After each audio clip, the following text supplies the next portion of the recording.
Hello friends, welcome to our channel, and today we will cover this three option, this boolean operation: unite, subtract and intersect. So I have this one solid body, and in second I'm going to extrude this one, and in infrared it will automatically choose whatever the most suitable option for our body. It automatically choose subtract. So second will cut from the first body and the result will come. And in our second option we have this intersect. With the help of this intersection we have the common portion between these two body, and with the help of this unite you can unite both of this object into the single object.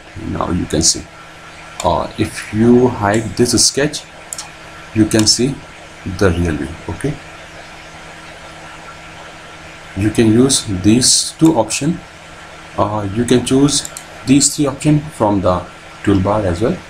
We have unite, subtract and intersect, and how you will use this, just go to the extrude and choose none. It means you want two solid body in this object. We have now two solid body. This is not a single body, this is a two solid body.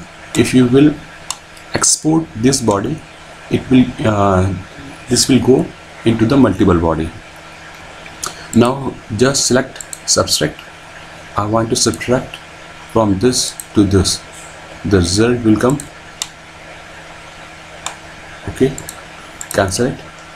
And intersect, I want the intersection between this. You can see,